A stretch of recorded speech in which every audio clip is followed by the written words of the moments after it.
The draft is over. It's done. Texans added 9 players, traded 8 times. That's the thing. Was it a record? It was a record. I don't know if it was. I think it was a record of numbers. Definitely a Texans record. Well, Texans record. Yeah, it's probably not a record. Definitely a Texans record. But I looked around this weekend, Seth, because I have my own opinions. But of course, because of any insecurities I have, I like to know what the opinions of others are of things that I love, like especially the Houston Texans. Especially famous people. Right. I didn't go digging too far for a bunch of report cards. I just I did the ESPN, NFL, CBS thing yesterday. The main report cards that were on the front page for each of those were Mel Kiper, Chad Reuter, and Pete Prisco. And the grades, the consensus among those 3, Kiper, B, Reuter, B+. You son of a... Prisco, B. Oh, I'll kill you.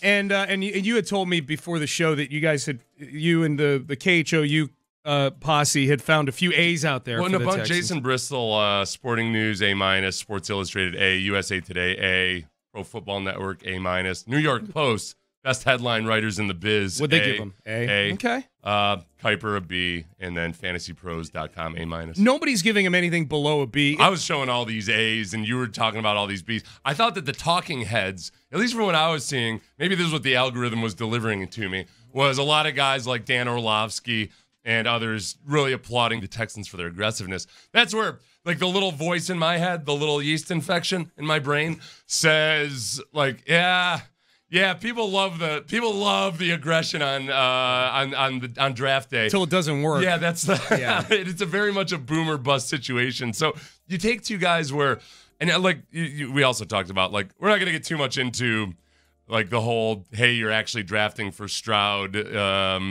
Because I know you're already confusing people. I know. A lot of people will say, like, hey, look, you took Stroud number 2 overall, so the value for number 3 overall wouldn't be so high, and that gave you the ability to trade up for Will Anderson at 3, and that's great. Whatever. There's good arguments on either side. I don't care. Like, you have 2 of the consensus top 5 players in the draft. Yes. You know, one on each side of the ball. Yeah. So that's fun. That's fun to think about. I think as the draft goes overall, when you start off with 12 picks, I guess in my mind, a little bit of it, when I see the total number drafted and I look at the names, there is a little bit of a letdown for me. Okay. I'm like, I don't know. Oh, yeah, we got it.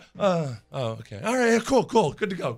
You know? Yeah, last year they were drafting bigger names probably, I guess. You know, with Mechie and with Christian Harris. That's what it was last year. Yeah, you drafted a bunch of Alabama guys. Well, you did this year, too. You drafted 2 Alabama guys. And guys who had big games in big moments also, Yeah, I think this is what it boils down to. And the report cards, I know people are going to point out, they don't mean anything the day after the draft. It's 3 years from now is when they mean something. I get it, but it's fun to go through them, and people like getting graded sometimes. Yeah. If you gave them an A, you like the aggressiveness. If you gave them a B or a B+, you think they gave up too much for Will Anderson. You think that that's what it boils down to. Right, yeah. And it is, like, wherever it is, I'm telling you, I nerded out on this way too much, and I started, like, I'm gonna interview Daryl Morey about this trade.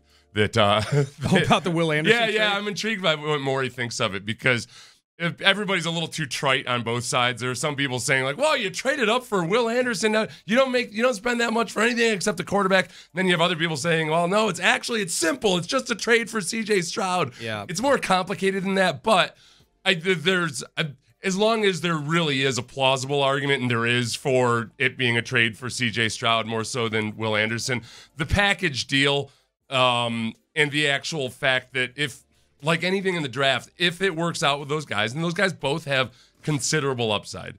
Will Anderson, I think, is, for a long time I favored Tyree Wilson right up until the day before the draft out of Texas Tech as a pass rusher, mostly because I thought Tyree Wilson was actually more pro-ready, even though people think of him as more of a project. But his foot injury scared me off at the last moment. So Will Anderson has to improve his game in a few ways for that production to transfer. But this entire weekend, the more people I talk to about Will Anderson, it's just like there's no reason to doubt he's not going to learn those skills and figure that out. So I feel really good about both those guys after this weekend. Yeah, I think it's going to boil down to 2 things when it comes to the moves the Texans made, particularly the trade up to get to 3. In the short term, it's going to boil down to they've got to win some games next year. If we get to this time next year, and really like last week leading into the draft, and that pick that they gave to Arizona is a top 3 pick, let's say, if the Texans finish at a spot in the standings where their pick is where it's been the last couple of years, it will mean that disaster is hit on many levels. One, probably C.J. Stroud ain't playing all that well. The team hasn't won a bunch of games. And oh, by the way, you've got your pick sitting right there in the top 3 that somebody else is using, who probably also has a top 3 pick, Arizona. That's number one. That's in the short term. And I think longer term, Will Anderson's got to work out. Will Anderson has to become, at minimum, a Pro Bowl level player for this trade to feel that it's justified itself. If the Texans win a bunch of games, let me back up.